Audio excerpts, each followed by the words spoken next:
ایک بیٹے نے ماں کو گھر سے نکال دیا۔ ماں باہر دروازے پر کھڑی فریاد کر رہی تھی کہ کھول دے بیٹا، مجھ پر دروازہ بند مت کر۔ میں نے برسوں تمہیں پالا ہے، سنبھالا ہے اور نہ جانے کتنے دکھ اٹھائے ہیں۔ تیرے دم سے میرا اجالا ہے، تو نے گھر سے مجھے نکالا ہے۔ میں تو ماں ہوں، پھر بھی تمہیں بد دعا نہیں دوں گی، تجھ کو صرف جینے کی دعائیں دوں گی۔ کوئی ایسی بھی اولاد ہو سکتی ہے جو ماں کو گھر سے نکال دے۔ بیٹے نے کہا، جب بھی دفتر سے گھر آتا ہوں دونوں شکایت کا دفتر کھول کر بیٹھ جاتی تھی۔ آخر ایک دن بیٹے نے تنگ آ کر ماں سے کہا، میری زندگی عذاب بن گئی ہے، روز روز کی تکرار سے میں تنگ آ گیا ہوں، بہتر یہ ہے کہ آپ کہیں اور چلی جائیں، میں گھر میں سکون چاہتا ہوں۔ ماں وہاں سے نکل کر دارالامان میں پہنچ گئی۔ اس کے ساتھ وہاں کیسا سلوک ہوا اس کی کچھ خبر نہیں ہے۔ یہ سن کر حیرت ہوتی ہے کہ کیا کوئی بیٹا اپنی ماں کو اس طرح کہہ سکتا ہے کہ تم اس گھر سے چلی جاؤ۔ وہ ماں جو راتوں کو جاگ جاگ کر بچے کو پالتی ہے اور اپنی آنکھوں میں سنہرے خواب سجاتی ہے۔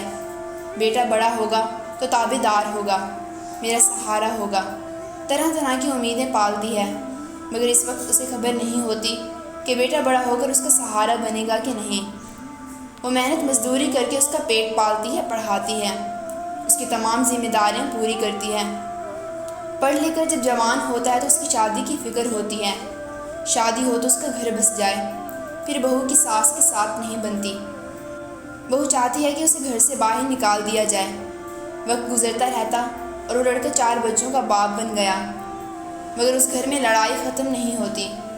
روز روز بڑھتی لڑائی کو دیکھ کر بیٹے کے منہ سے نکل جاتا ہے، ماں تم چلی جاؤ، ایسا وقت خدا کسی پر نہ لائے، اور وہ عورت گھر سے نکل کر اولڈ ہاؤس میں چلی جاتی ہے۔ بچے ایسا سلوک کرتے ہوئے بھول جاتی ہیں کہ جیسا وہ بوئیں گے ویسا ہی کاٹیں گے۔ یہ مکافاتی عمل بھی ہے۔ اولاد اتنی بے حس ہو جاتی ہے کہ ماں کی پرورش اور محنت کو بھول جاتی ہے۔ کیسے ایک ماں نے اپنے خون جگر سے اس کو پالا۔ ایک روز انہی کے بچوں نے اپنی ماں اور باپ کو گھر سے جانے کے لیے کہنا ہے۔ کاش ایسا عمل کوئی نہ کرے، اپنی ماں سے محبت کریں اور جنت میں اپنا مقام بنائیں، یہ نہ ہو کہ جنت کماتے کماتے دوزخ کما لیں۔